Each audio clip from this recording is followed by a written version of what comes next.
I never thought a family dinner could turn my world upside down. One moment, we were laughing, sharing stories, and the next, my parents stared at me with a cold certainty. Clara, you don't have children. You should give your house to Lila, hand her the keys, and move out. I froze, my fork trembling in my hand, trying to find words that wouldn't betray my shock. I wanted to scream no, to tell them they were wrong, but a tiny voice in my mind whispered, "What if this is only the beginning? What if reality isn't as solid as I thought?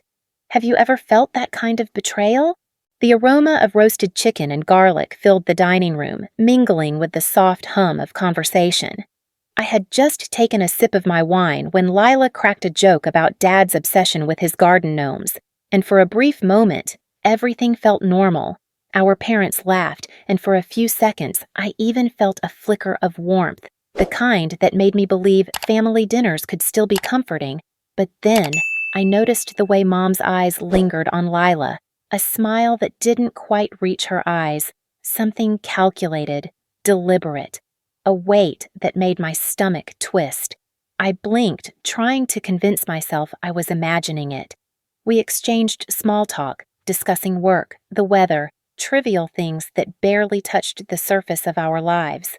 My glass clinked against Lila's as she toasted to Dad's birthday, her grin bright, almost too bright. And then it happened. A pause fell over the table, a silence so sharp it cut through the warmth like a knife. Dad leaned back in his chair, folded his hands, and stared at me with that cold, unwavering certainty I had seen only once before in my life, at the funeral of my first job when the corporate world had tossed me aside. "Clara," he said slowly, deliberately, as though savoring each syllable, "you don't have children. You should give your house to Lila, hand her the keys, and move out." I froze. My fork hovered in mid-air, suspended between the roasted chicken and my racing thoughts. The words echoed, repeating themselves in my mind, bending reality around them. I could hear the ticking of the wall clock, the faint hum of the refrigerator, but nothing else registered. My throat tightened, and I swallowed hard, trying to form a protest that wouldn't sound feeble, something that might undo the surreal decree they had just handed down.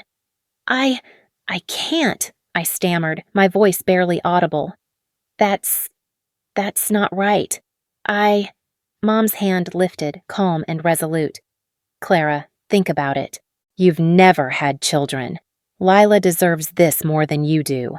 I looked at her, searching for a hint of jest, a flicker of the warmth I remembered from childhood, but found none. Her gaze was icy, immovable, a force pressing against me with the weight of expectation and old-fashioned logic that seemed utterly unshakable. Lila's smile widened, smug, triumphant, as if she had been waiting for this moment her entire life. The table, once familiar, felt alien, every chair a barrier, every glance a silent judgment. Shock gripped me first, a raw physical sensation that made my chest ache. I couldn't breathe properly, and my mind raced in circles. Did I mishear them? Was this some cruel joke? But their faces, so composed, so certain, confirmed that this was no jest. This was reality, and reality had just shifted beneath my feet in the most unsettling way. I tried to reason with myself, to recall everything I knew about fairness, about family bonds, about the promises we made to each other when we were children. But reason collided violently with emotion. My body trembled slightly as I placed my hand on the table, grounding myself in something tangible, anything to resist the vertigo of disbelief. I can't give it to her," I whispered, almost to myself. "This is my home, my life, my choices. I didn't—" The room's silence pressed against me again, but this time it was punctuated by something subtler. Across the table, my younger cousin's eyes met mine, a flicker of sympathy, barely noticeable, but enough to make my heart thud with faint hope. Aunt Marge shifted slightly, a hint of discomfort in her posture, and Dad's jaw tightened ever so slightly. Small gestures, tiny cracks in the facade that reminded me I wasn't completely alone. I turned my gaze toward the corner of the room where Whiskers, my small gray cat, was perched on a windowsill, watching the chaos unfold with indifference. I smiled faintly, a brief, fragile moment of relief, focusing on her soft purring, the gentle rise and fall of her tiny body. My fingers brushed against her fur, and for a heartbeat I felt a tether to reality that was mine alone. It was a pause, a single breath in the storm, and it reminded me of what I was fighting for, not just a house, but the sense of control, the life I had built piece by piece. But even as I drew that tiny comfort, the edges of my world seemed to blur. Lila's grin didn't waver. Mom's eyes never softened. Dad leaned back, confident, certain, and I realized, in a way that chilled me to my bones, that this dinner was only the opening act. That somewhere beyond the polite table setting, beyond the roasted chicken and the laughter that had once felt genuine, lay a labyrinth of decisions, manipulations, and family politics designed to trap me in a reality I no longer recognized. And yet, despite the shock, the mounting fear, and the gnawing uncertainty, a small ember of resolve flickered within me. I would not surrender without questioning, without understanding. I didn't know how, I didn't know when, but I knew that the path forward would demand courage, clarity, and cunning I had never had to summon before. I glanced at Whiskers again. The cat blinked slowly, serene and unbothered by the human chaos surrounding her. And in that fleeting, quiet moment, I asked myself silently, almost rhetorically, "Are you ready for what comes next? Because this is only the beginning." The moment I stepped inside my house, an uneasy feeling settled over me like a cold fog. The front door, which I was certain I had locked before leaving, was slightly ajar. My hand froze on the handle, and I felt the hairs on my neck stand on end. I pushed it open fully, listening for any sound, but all I heard was the faint creak of the wooden floor beneath my feet. Something was off, something that made the familiar space of my home feel alien, untrustworthy. I dropped my keys onto the console table and noticed a faint scuff mark on the rug, as if someone had dragged a shoe carelessly. My mind immediately jumped to possibilities, each more alarming than the last. Lila. It had to be her. But how? Did she sneak in while I was gone? Or was there something else at play, something I hadn't yet considered? My phone buzzed suddenly in my pocket and I jumped. The screen displayed a number I didn't recognize. An unknown caller or a cryptic message I couldn't tell which. My thumb hovered over the screen as I read the words. "We're watching. Don't ignore it." My pulse raced. I staggered backward, bumping into the couch. "Who's watching me?" I whispered aloud, my voice shaking as if speaking would summon an answer. There was no reply, only the hum of the refrigerator and the soft flutter of curtains in the evening breeze. My mind spun through the possibilities, looping back to the dinner. Could Lila have orchestrated this entire scenario? Did she already know my thoughts, my moves, my plans? The idea made my stomach churn, and a cold knot of fear settled deep inside me. I tried to push the paranoia aside, focusing instead on rational explanations. Maybe it was just a coincidence, a prank, or a misdelivered message.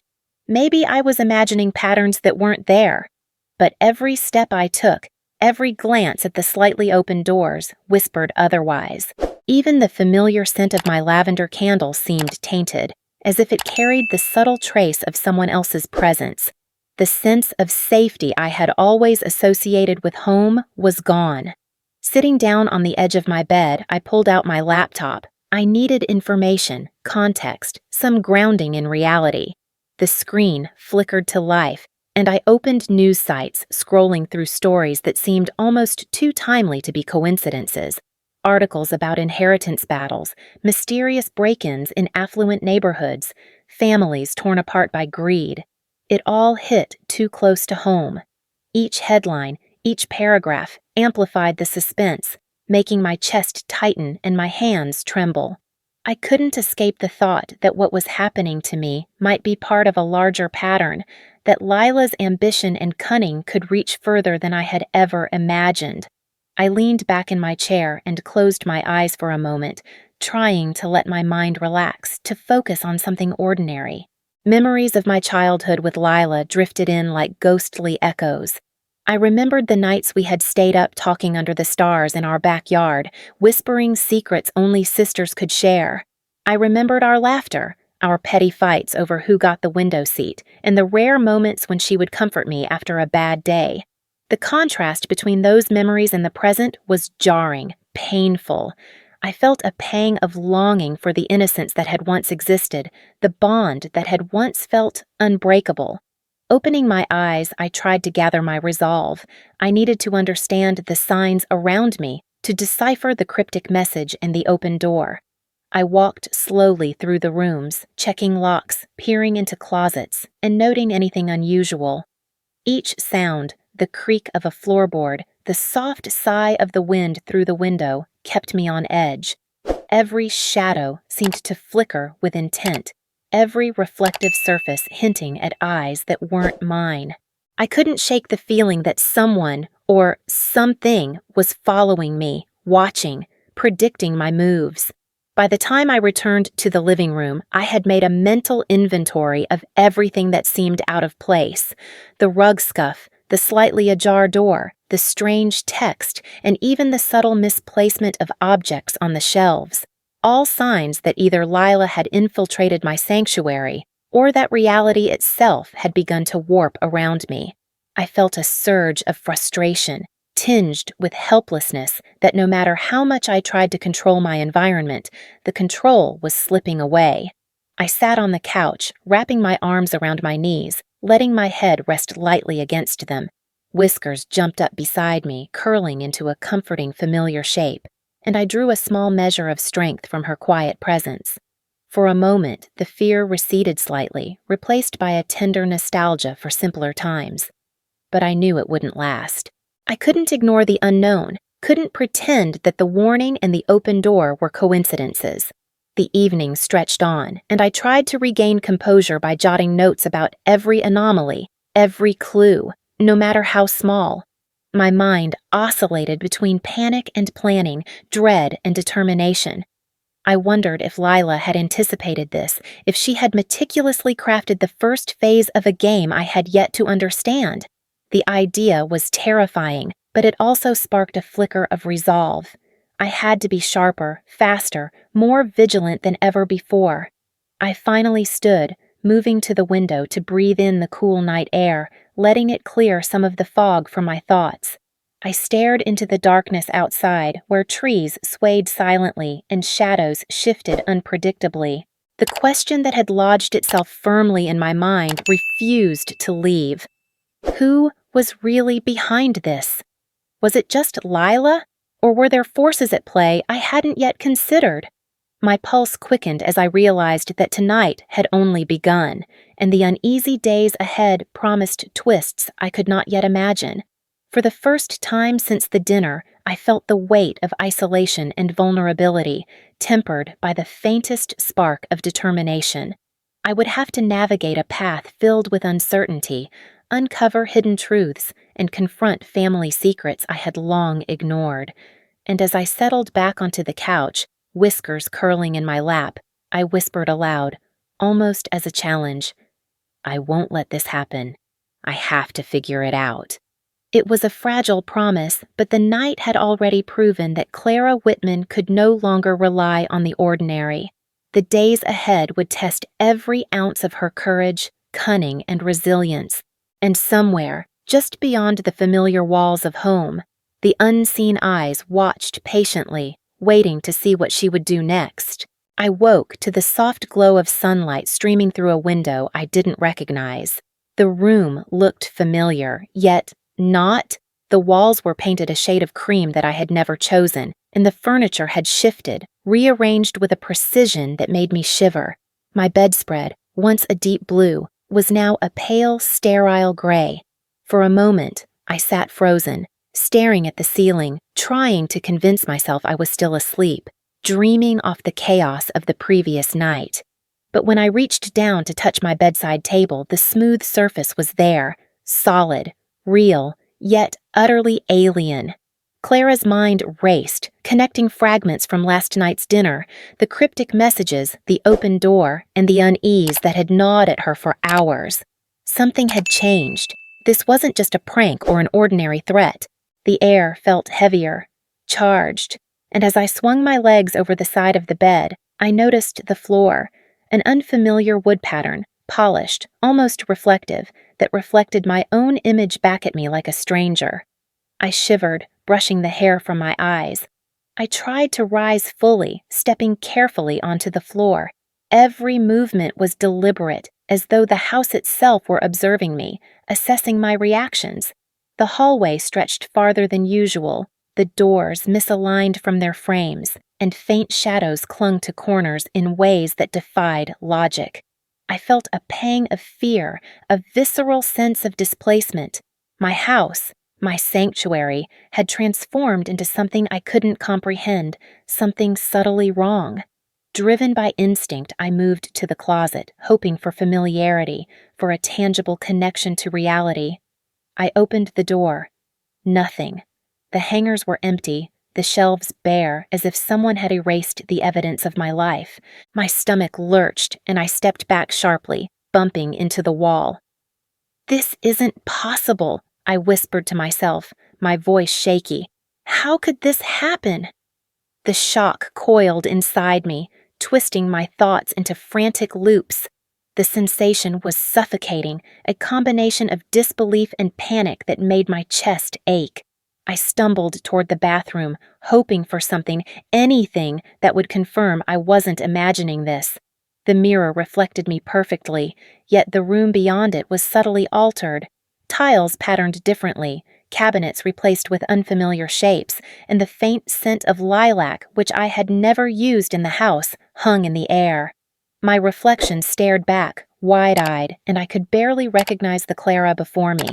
The shock began to melt into a deeper, gnawing panic, and I felt a tremor of helplessness creep through my fingers as I ran them along the countertop.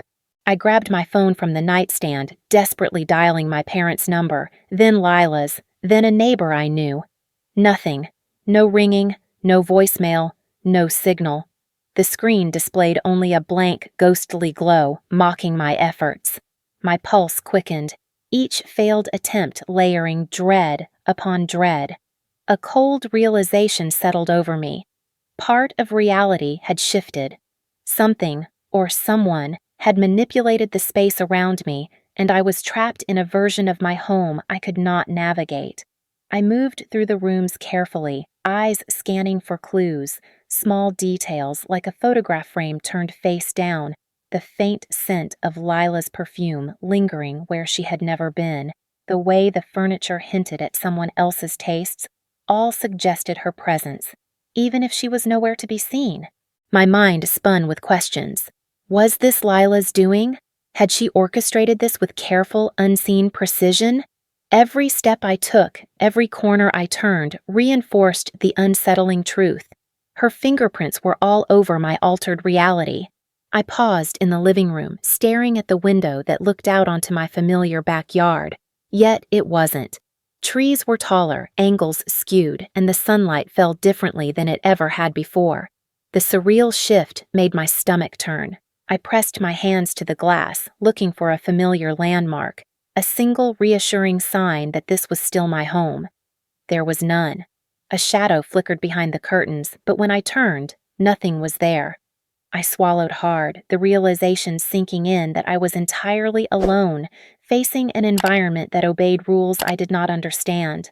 In that silence, I thought about the warning from last night, the unknown number, the subtle signs I had dismissed. The fear of the unknown wrapped around me like a suffocating blanket, yet I could not ignore the traces of logic buried within the chaos. Lila had left hints, evidence of her influence, but the game she was playing was layered, hidden, a puzzle I had to solve. My rational mind fought the panic, each thought like a lifeline. I had to map this new reality, decode it, understand it. I walked back to the hallway, the polished floor creaking under my careful steps. Each door I opened revealed a room that was slightly off. Familiar items were missing, replaced with subtle alterations that unsettled me. I tried calling again, the line dead, and then whispered aloud, almost to the empty house. "If you were me, what would you do?" The words hung in the air, a fragile tether connecting me to the rational self I clung to. Micro-cliffhanger pulsed in that question. I didn't know if the answer existed outside my mind or within it. A sudden draft brushed my face, carrying a faint, familiar scent that made my stomach knot. Lila had been here, or her presence lingered, insidious and unseen. Every trace pointed toward her mastery, a manipulation so subtle that I couldn't prove it, yet couldn't deny it.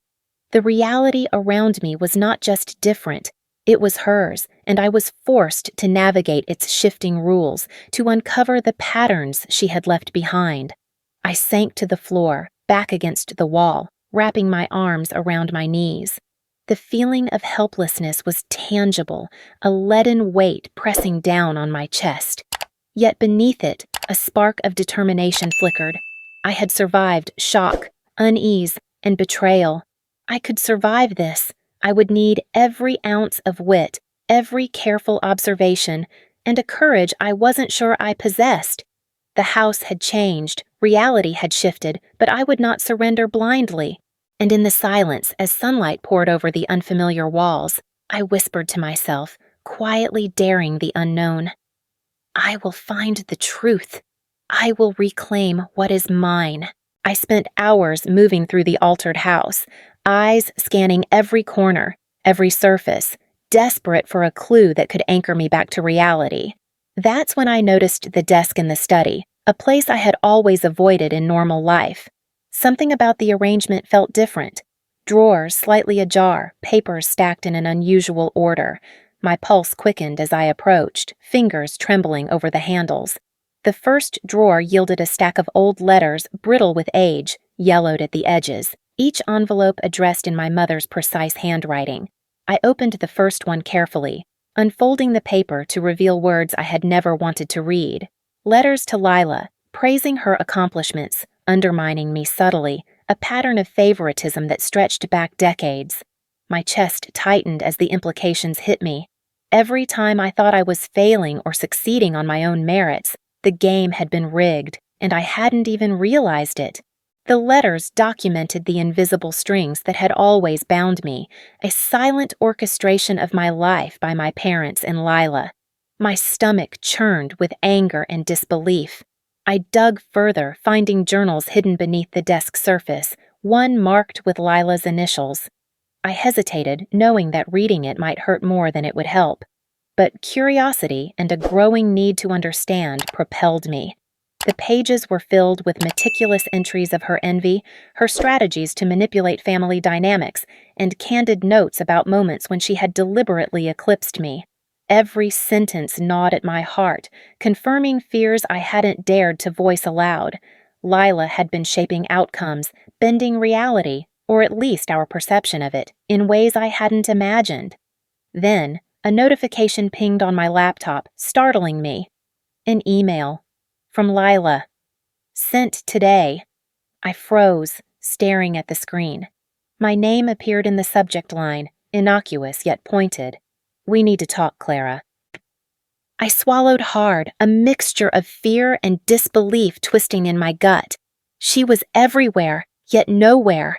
I couldn't see her, couldn't confront her directly, but her presence was tangible, invasive, a reminder that every step I took was anticipated.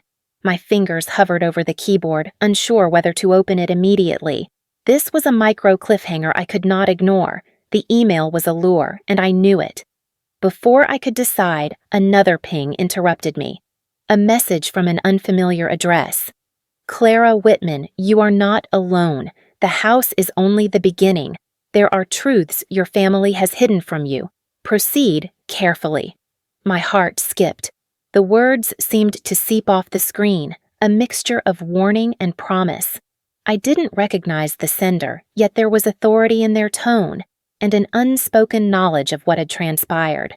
I stared at the screen, mind racing, trying to assess if this was another layer of Lila's manipulation or a genuine offer of guidance. I scrolled through the inbox, finding more messages, fragments of instruction, vague hints about family secrets and hidden motives. Each note was a puzzle piece, urging me to question not just my sister, but the parents I had trusted, the life I thought I understood. I leaned back, hands pressed to my temples, trying to reconcile the world I knew with this new reality. The house, the letters, the emails, they painted a picture of betrayal so intricate, so deliberate, it made my head spin. And yet, amid the mounting tension, a pause. I pulled a faded photograph from a drawer, a snapshot of Lila and me on the swings in the backyard, both laughing, faces bright and innocent.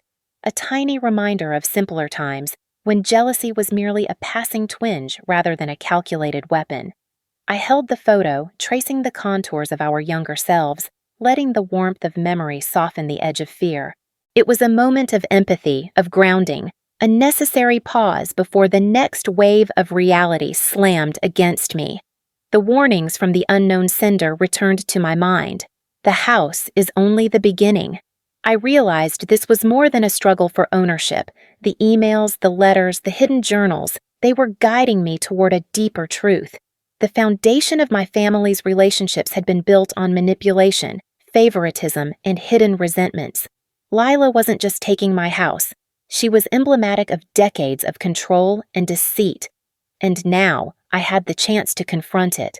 I opened the mysterious message again, eyes scanning every word, every punctuation mark, searching for patterns, instructions, hidden meanings. The sender claimed knowledge of long-buried family dynamics, the kinds that could rewrite history if revealed. They hinted at strategies to navigate not only the altered space of the house, but also the psychological labyrinth Lila had engineered. I realized that reclaiming my home meant more than fighting a battle over keys and walls. It meant uncovering the truth of my family, confronting uncomfortable realities, and deciding what justice would look like. I leaned back in my chair, letting the tension ebb slightly, absorbing the surreal weight of the revelations. My emotions swung, anger, betrayal, fear, then fleeting hope. I thought of Lila again, imagining her meticulously plotting every move, every subtle psychological nudge, and felt a shiver of awe mingled with revulsion. I knew I had to tread carefully, using observation, patience, and instinct. The unknown sender was a lifeline, but whether I could trust them fully was uncertain. Night fell, casting long shadows across the study. I clutched the photograph of our childhood once more, letting it anchor me as I processed the intricate web of deception around me. The house had become a crucible, forcing me to confront not just Lila's schemes, but the hidden fractures in my parents' affections and values. I felt a mix of empowerment and vulnerability, realizing that the battle ahead would test both mind and heart.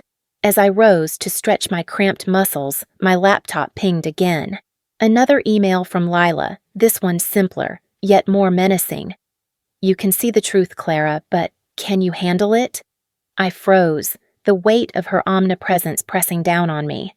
I glanced at the photo once more, feeling the faint warmth of shared history, and whispered to myself, "I will handle it. I have to." Even as the night deepened and shadows pooled in corners, I felt a strange mix of dread and resolve. The house was no longer just a place. It was a reflection of the hidden, tangled truths of my family. And if I wanted to reclaim what was mine, not just the walls and doors, but my sense of agency, I would need to unravel every secret hidden behind the curtain. I sat cross-legged on the floor of the living room, notebook open, writing down every detail I had noticed since the house had started shifting beneath my feet. Every door, every scuff, every faint scent of Lila's perfume was mapped, cataloged, analyzed. I needed a plan, a way to reclaim not only my house, but the sense of control that had been stripped from me. My fingers traced lines connecting rooms, notes, and oddities, as though a visual map could make sense of the chaos. Yet every solution I conceived seemed to crumble the moment I tested it. The first attempt was simple. Lock the doors and secure the entrances. I moved from room to room, turning knobs, checking bolts, only to find doors unlocked the instant I blinked or shifted my focus. The house seemed aware of me, responding to my actions, anticipating them. That night, sleep offered no reprieve. In my dreams, Lila appeared, calm and triumphant, her face eerily serene. She whispered just enough to unnerve me, her words echoing fragments of my childhood insecurities, the same voice I had tried to forget. Reality and imagination blurred. I woke with my heart pounding, unsure if the shadows in the hallway were lingering nightmares or a new manipulation entirely. Morning came, gray and heavy. I resolved to continue despite the fear gnawing at me. While scanning the house again, something unusual caught my eye. A small brass key partially hidden under a loose floorboard near the staircase. It was cold to the touch, intricately designed, unlike any key I had ever seen. My pulse raced. Could this be the solution? Or yet another trick planted to lure me into overconfidence?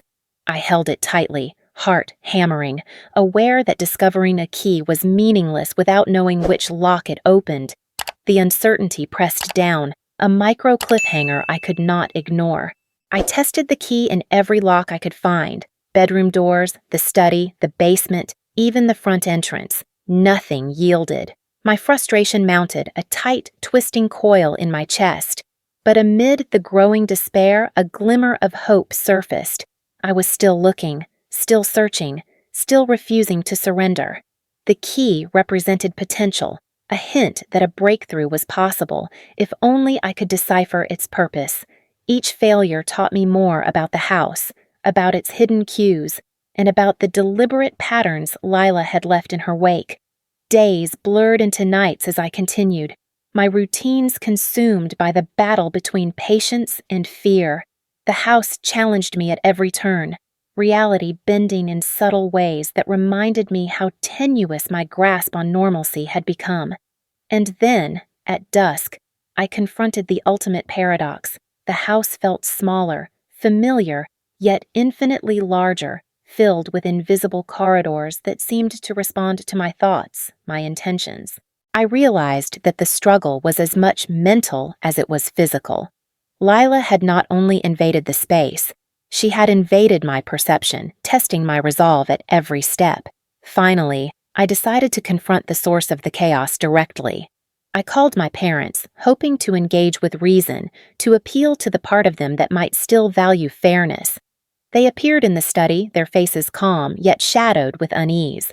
Lila was not present in person, but her influence was palpable, a tension woven into the room like a taut wire. The air thrummed with the weight of years of manipulation and secrets, the culmination of a battle that had been brewing long before the house became a surreal maze. "Clara," Dad began, his voice measured, cautious. "We just want what's best for the family." But the tremor in his hand betrayed him, a subtle sign that even he feared Lila's reach.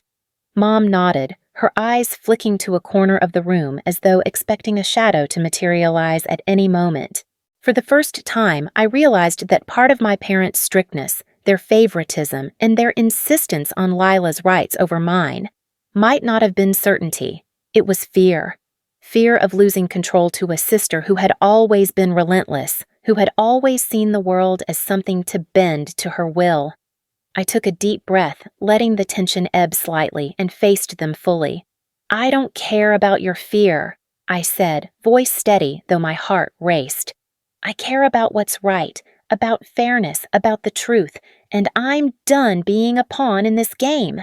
My words hovered in the air, charged with a mix of anger, desperation, and fragile determination. I could feel the energy shift subtly, the walls themselves seeming to respond to the confrontation. The twist revealed itself slowly. Dad's jaw clenched, then relaxed, a fleeting glance exchanged with Mom. It was in that glance that I saw it. Doubt, anxiety, worry. They were not fully aligned with Lila's manipulations. The realization hit me like a sudden flash. The enemy was not absolute. The battlefield was layered, with allies hiding in plain sight and intentions obscured by years of unspoken tension. My pulse quickened, hope blooming cautiously within the knot of fear. I glanced toward the staircase, key in hand, feeling the potential it represented. The room pulsed with uncertainty. If this key could unlock a literal door, what might it also symbolize? Control, power, liberation. Every step I took, every word I spoke, became a negotiation with the invisible rules of the house, the psychological tension that Lila had embedded into every corner, every shadow. And yet, I persisted. Anxiety wrestled with resolve, despair with hope, a constant sinuous oscillation that mirrored the physical and mental terrain I had to navigate. Hours passed in a strange rhythm, punctuated by quiet observation, careful movement, and a heightened awareness of every nuance in the house. I tested the key again, scrutinized patterns in the furniture, listened to the faintest sounds, and documented them. Each attempt revealed something new, a hidden hinge, a faint draft indicating a concealed passage, subtle asymmetries in the structure. Every revelation was both a victory and a reminder of the battle's complexity. By the end of the evening, exhaustion and adrenaline mingled, leaving me physically drained but mentally alert. I sank onto the couch, key clutched tightly in my hand, feeling the weight of the day and the tenuous sense of progress. The battle was far from over, yet I had glimpsed cracks in the armor of Lila's control. Anxiety ebbed, replaced by cautious hope, then slight disappointment when the key still fit no lock, and finally a gentle surge of resolve. I would continue, step by step, until I reclaimed both my house and the truth about the family that had tried to shape me into something I was not. Even in the quiet, I could sense the house holding its breath, waiting to see what I would do next. And I knew that no matter how complex the labyrinth, no matter how cunning the manipulations, I was no longer a passive player. I was awake, aware, and ready to confront the challenges, one carefully measured step at a time. I stood in the center of the living room, the key still heavy in my palm, the house quiet around me in a way that felt almost anticipatory. The walls seemed to hold their breath, as if aware that the moment of decision had finally arrived. I had traced every shadow, mapped every creak, confronted every hidden pattern, and yet the final choice loomed larger than anything I had faced. Should I fight for the house, claw back the physical space Lila had usurped? Or could I find a way to forgive, to release the bitterness and the fear, leaving behind the material and embracing the truth? The altered rooms, the letters, the emails, the ghostly presence of Lila, all of it pressed on me with the weight of decades of deception. The house was more than bricks and furniture. It was a mirror reflecting not only my past struggles, but the hidden fractures in my family, the manipulations and favoritism that had shaped my life. I realized, almost in a flash, that reclaiming the house might not bring the satisfaction I sought. Its walls carried the residue of every betrayal, every whispered comparison, every shadow of envy. Yet the thought of stepping away entirely, relinquishing even the possibility of possession, filled me with a strange panic, a loss I could not yet articulate. I wandered through the hallways, letting the familiar yet different spaces absorb me. The sunlight fell in slanted patterns across the floor, illuminating the subtle changes, the signs of Lila's invisible handiwork. Each room seemed to ask a question. What do you truly value? What does freedom look like to you? And as I paused in front of the study where I had uncovered the letters and journals, I felt the micro cliffhanger pulse inside me. If I stepped beyond this threshold, what would I find? What would change if I simply walked out the front door? Memories of my childhood flickered unbidden. Lila laughing as we ran through sprinklers in the summer heat, Mom smoothing our hair, Dad calling us inside for dinner. Even with the undercurrent of rivalry and subtle manipulation, there had been moments of warmth. I let myself dwell there for a few breaths, a short pause that allowed my heart to soften, to remember that we were once sisters, once a family in ways I could still feel, however faint. The nostalgia tempered the fear and the anger, giving me clarity that the battle was not only external, it was internal, a confrontation with my own expectations, my desire for validation, and the need for peace. I walked to the front door, key in hand. My fingers brushed the doorknob, and a shiver ran down my spine. The micro cliffhanger pressed against my consciousness. If I stepped outside, everything could change. The alternate reality I had navigated, the maze of deception and manipulation, could dissolve or intensify. Could I face the uncertainty beyond the door with the same resolve I had summoned to navigate the house itself? I exhaled, steadying my thoughts, reminding myself that the material space was less important than the control over my own mind, my own choices. I closed my eyes, letting the quiet fill the gaps between my racing thoughts.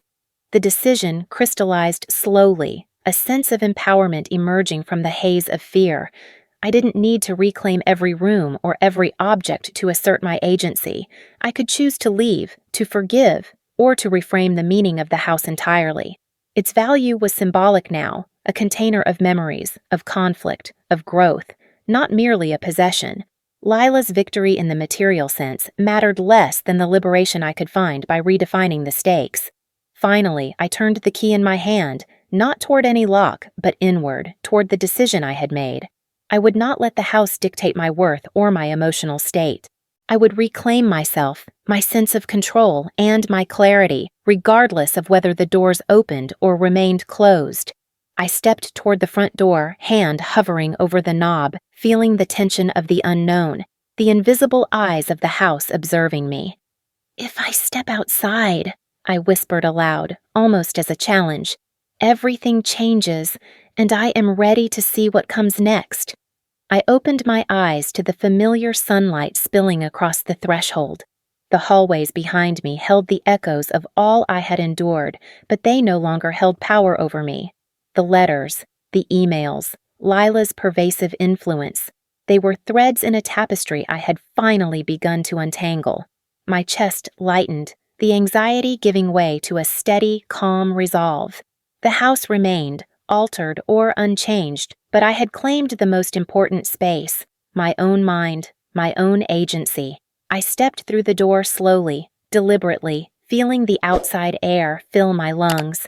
The world beyond the house was ordinary, familiar, yet imbued with the perspective of someone who had confronted invisible labyrinths, who had faced fear, manipulation, and uncertainty, and emerged intact. My emotions flowed in a gentle sine wave. Lingering confusion from the past events, the empathy and understanding of family complexities, and finally, a satisfying sense of resolution. I was free to define what mattered, to hold the memories without letting them dictate my future. As I paused on the threshold, I glanced back one last time at the house. It was both mine and not mine, a symbol rather than a prize. I understood now that the battle had never been about walls or furniture. It had been about clarity, about confronting the patterns of control and favoritism that had governed my life, about reclaiming emotional and psychological freedom. I smiled faintly, the weight of the past easing with each heartbeat. And as I walked forward into the bright, open day, I realized that the story was not truly ending. It was transforming. There was space for future choices, for reconciliations, for new beginnings. The house remained a silent witness to the journey, but the ultimate victory belonged not to Lila, not to my parents, but to me. Clara Whitman, fully awake, fully aware, fully free.